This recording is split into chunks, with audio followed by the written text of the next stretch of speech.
Hello दोस्तों, welcome back to our YouTube channel Naveen Pahadi blogs. दोस्तों, मेरा नाम नवीन है और आप मुझे देख रहे हैं देवभूमि उत्तराखंड के पहाड़ों से। और गाइस, आज का ब्लॉग ना आपके लिए बहुत ही ज़्यादा इंटरेस्टिंग है। जैसा आप देख पा रहे होंगे, अभी मैं हूँ पहाड़ों में और मेरा घर देखो ऊपर है गाइस, ऊपर मेरा घर है। और अभी मैं खेतों में आ रखा हूँ क्योंकि आज मैं आपको ये ब्लॉग जो बनाकर दिखाऊँगा आपको बहुत मज़ा आएगा। क्योंकि गाइस, आज मैं आपको बताऊँगा कि आखिर जब हम लोग जो है चावल जो खेती होती है धान की, उसको हम कैसे कटाई करते हैं। देखिए, हमने कट कर लिया पूरा का पूरा और इस तरीके से हमने यहाँ पर इकट्ठा कर रखा है। इसको बोलते हैं गढ़वाली भाषा में हमारी कोनकू। और आपके यहाँ क्या बोलते हैं, अगर आपको पता है तो कमेंट करके ज़रूर बताना। और ये आप देखेंगे इसके ऊपर बाली है, यानी कि धान है, अनाज है। तो अब यहाँ पर जो है इसके बाद का प्रोसेस क्या होता है, कटिंग करने के बाद इस तरीके से लगाना होता है। आज का पूरा प्रोसेस मैं आपको दिखाने वाला हूँ। ब्लॉग पर बने रहे, ब्लॉग को पूरा ज़रूर देखना, आपके लिए बहुत ही मज़ेदार होने वाला है आज का ब्लॉग। अभी दोस्तों आप देख पा रहे होंगे, यहाँ पर अभी बज रहे हैं सुबह के 7 बजने वाले हैं, 4 मिनट रह गए। और हम यहाँ पर आ गए थे 5 बजे रात में, यानी कि सुबह सुबह हम आ चुके थे यहाँ पे। और ये जो हमने लगा रखा है ना, ये गाइस आप सामने देख पा रहे होंगे, बहुत सारे खेत हैं। तो यहाँ पर ये धान की खेती है और इसको कट करा जाता है हाथ से, यानी कि एक दरांती होती है और उससे कट करने के बाद कुछ इस तरीके से इसको राउंड में लगाया जाता है ताकि इसको निकालने में आसानी हो। और इसके बाद का प्रोसेस अभी हम आपको दिखाएंगे। सामने देखो, मेरे मम्मी पापा, मेरा छोटा भाई है और जो हमारा चौथा मेंबर है मेरी वाइफ, वो है घर पे, वो खाना बना रही है। सबको अपनी अपनी जिम्मेदारी पूरी करनी होती है। तो अब हम चलते हैं आगे और हम प्रॉपर चीज़ें आपको दिखाते हैं कि आखिर इसके बाद का प्रोसेस क्या होता है। अब गाइस आप देखेंगे, ये देखो, ये अपनी हमने लगा रखा है। ये प्रोसेस आपको मैं इसके बाद बताऊंगा, लेकिन सबसे पहले आपको वो प्रोसेस बताता हूँ कि जब हम ये गोल राउंड सा इस तरीके से कोन को लगा लेते हैं तो उसके बाद करते क्या है। तो ये आप देखेंगे, मम्मी है सबसे पहले। और सबसे पहले का प्रोसेस ये है कि ये जो है ना, ये आप देखो गाइस, ये है कोनकू बोलते हैं। और ये जो आप देख पा रहे हैं ना, धान है इसके बीच में, इसको राउंड राउंड रखा गया है। पापा, ये कोनकू लगवाऊंगा किए गए, ये कोनकू किए लगवाऊंगा ताकि जो है धान जल्दी झड़ जाए नीचे। अच्छा, तो गाइस इसको लगाने का रीज़न ये है कि एक जगह ना ये इकट्ठा हो जाता है। जब पूरे बड़े बड़े जो सीढ़ीदार खेत होते हैं पहाड़ों में, इसको कट करा जाता है। उसके बाद ना इसको इस तरीके से स्टोर किया जाता है एक साइड पे, ताकि इसका फ़ायदा ये है, एक तो ये एक जगह इकट्ठा हो जाएगा और दूसरी चीज़ कि यहाँ पर एक गर्मी हीट पैदा करता है और जल्दी से ये झड़ जाता है, यानी कि निकलते रहते हैं, जल्दी निकालना आसान है। और उसके बाद का प्रोसेस यहाँ पर एक एक तरीके से निकालते हैं। पापा कह रहे हैं कि धान जल्दी जल्दी यहाँ पर निकल जाता है अगर ऐसा हम करते हैं। और ये आप देखो कि प्रोसेस इस तरीके से गौरव कर रहा है। और पापा एक वे निकाल दर तकन, अब देखो पापा कह रहे हैं इस तरीके से निकाला जाता है। देखो आप, ये आप देख पा रहे होंगे, ये पापा भी निकाल रहे हैं। अब उसके बाद जब हम इसको इस तरीके से निकालेंगे ना, तो अब पापा यहाँ पर रखेंगे और नीचे हमने त्रिपाल लगा रखी है, ये देखो। और उसके बाद ना इसको इस तरीके से पैरों से हम लोग जो है इस तरीके से मंडाई इसकी करते हैं। चलिए मैं यहाँ से नीचे जाने की कोशिश करता हूँ।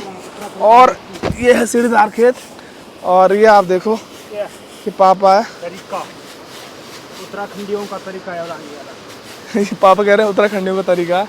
और एक गौरव छोटा भाई मेरा, और ये भी लगा हुआ है। और मम्मी है मम्मी कुछ बोल रही बहुत मेहनत है मला, हाँ। मेहनत निकाल दो, हाँ। पार मर नहीं सकते, बस खाए भी नहीं सकते। तो गाइस, मम्मी कह रही है कि पहाड़ के लोग ना बहुत मेहनती होते हैं, क्योंकि अगर मेहनत नहीं करेंगे तो भूखे मरेंगे, क्योंकि खाना भी बहुत ज़रूरी है। और यार सही में पहाड़ों में बहुत ज़्यादा स्ट्रगल होता है। उसके बाद जब भी इस तरीके से निकाला जाता है, अब मम्मी कर ये रही है लकड़ी से ना, क्या बोले, पहाड़ी लोग ना हाँ जो काम करते ना पहाड़ी लोग, हाँ। यहाँ से बीमारी कम होनी। शहर के लोग योग करता, तब पैसे दी योग करता, हमारे योग बचे रहे। तो गाइस, मम्मी कह रही है कि शहरों में लोग योगा करते हैं, पैसे खर्च करते हैं, लेकिन पहाड़ों में ज़रूरत नहीं पड़ती है। इसका रीज़न ये है क्योंकि बहुत मेहनत होती है। अब जैसे मैंने आपको बताया कि अभी यहाँ पर मंडाई हो रही है पैरों से, और उसके बाद ये जो है ना, उसके धान जो बची कुची धान होगी थोड़ी बहुत, वो यहाँ पर पापा उसको रख रहे हैं यहाँ पे। और उसके बाद मम्मी ने लकड़ी से इसको निकाल रही है, ताकि पूरी तरीके से थोड़ा बहुत जो धान बची होगी, चावल के दाने बचे होंगे, वो निकल जाएगी। और उसके बाद मम्मी ऐसे एक गठरी बना रही है। और जब ये गठरी बन जाएगी ना, तो ये गठरी मैं लेके जाऊँगा इस तरीके से सामने, आप देख पा रहे होंगे सामने, और उस तरीके से लगाऊंगा। चलिए मैं आपको दिखा देता हूँ किस तरीके से लगाते हैं हम लोग। अभी दोस्तों ये देखिए, ये है हमारी गठरी, और गठरी बनाने का रीज़न ये है ताकि इसको कैरी करना आसान होता है, ले जाना आसान होता है। और अब हम लेके जाएंगे आगे इसको, और उसके बाद हम ना गाइस इसको निकाल के, यानी कि इसको खोलना होता है, जो मम्मी ने गठरी बना रखी है। और ये आप देखो इस तरीके से हमने इसको लगा रखा है। इसका रीज़न ये है, यहाँ पर ये धूप में सूखेगी जब भी धूप आएगी। अब गाइस यहाँ पर ना आप सोच रहे होंगे कि हमने दीवार पे क्यों इस तरीके से लगा रखा है। हम इस तरीके से भी लगा सकते हैं जैसे उन्होंने खेतों में लगा रखा है। तो इसका सबसे बड़ा रीज़न जो है कि अगर बारिश हो गई ना, तो ऐसा लगाने से होगा ये गाइस कि जब भी बारिश आएगी जल्दी से पानी निकल जाएगा, और जब ये सूख जाएगा ना तो उसके बाद इसको स्टोर किया जाता है। क्योंकि गाइस थोड़ा बहुत हरा भरा है, ये देखो आप, हरी हरी घास है। तो उसके बाद जब ये सूख जाएगा अच्छे से, फिर इसकी गठरी बनाई जाती है, फिर इसको स्टोर किया जाता है साल 2 साल के लिए। और उसके बाद जो हमारी गाय होती है, भैंसें होती है, या फिर बैल होते हैं पहाड़ों में, उनके लिए खाने के लिए चारा होता है।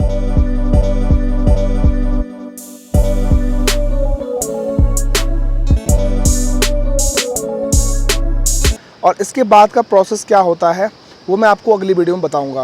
अब दोस्तों मैं एक चीज़ और आपको बता दूं, अब यहाँ पर जो हमने लगाया था कनकू, आप देखेंगे वहाँ पर ख़त्म हो चुका है पूरी तरीके से।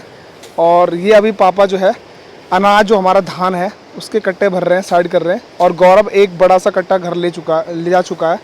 और ये छोटे छोटे बच्चे हमारे, ये, और मम्मी लगी हुई है। लेकिन अभी मम्मी को कंप्लीट करना है, और पापा अपना काम कर रहे हैं। और मैंने देखो यार गाइस कितना लगा दिया है, देखो पूरे जो है खेत में मैंने इसको लगा लिया है। अभी मुझे, जैसे मम्मी ये कंप्लीट करेगी उसके बाद मुझे ये सारा का सारा लेके जाना पड़ेगा, और ये सारा मुझे धूप पे सुखाने के लिए इस तरीके से लगाना होगा।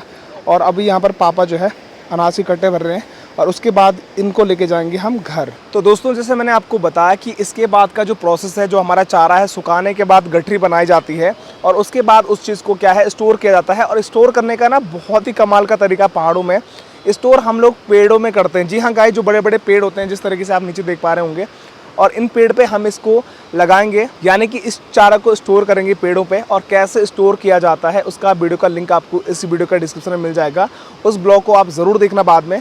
और गाइस क्या आप जानते हैं कि इसको स्टोर करने का सबसे बड़ा फ़ायदा ये है कि 1 साल 2 साल 3 साल तक ये चारा ऐसे ही रहता है। और अगर हमें कभी गाय को खिलाना है, बैल को खिलाना है, जानवर को खिलाना है, तो आसानी से हम उनको खिला सकते हैं। क्योंकि जिस तरीके से हम लोग खाना खाते हैं उसी तरीके से जो चारा है वो इनका खाना है, जो हमारे जानवर होते हैं। तो इसको स्टोर करने का सबसे बड़ा बेनिफिट ये है, क्योंकि अभी तो हरी हरी घास है, आप देख पा रहे होंगे, हरा हरा मैदान है पूरा, और हरे हरे दुनिया भर की चीज़ें हैं खाने के लिए। लेकिन जब गर्मी का टाइम होता है, बहुत ज़्यादा गर्मी होती है, तो यहाँ पर हरी घास ख़त्म हो जाती है। उसके बाद ये काम आता है जो जानवर होते हैं उनको खिलाने के। और दोस्तों आपको ब्लॉग कैसा लगा कमेंट करके ज़रूर बताना, और ऐसे इंटरेस्टिंग ब्लॉग देखने के लिए हमारे चैनल को सब्सक्राइब करके बेल आइकन को ऑल पे ज़रूर प्रेस कर देना, ताकि आपको हमारी तरफ से इंटरेस्टिंग ब्लॉग्स के नोटिफिकेशन मिले सबसे पहले। तो चलिए दोस्तों, जल्दी मिलते हैं नए ब्लॉग में, तब तक आप लोग अपना ध्यान रखिएगा। बाय बाय दोस्तों।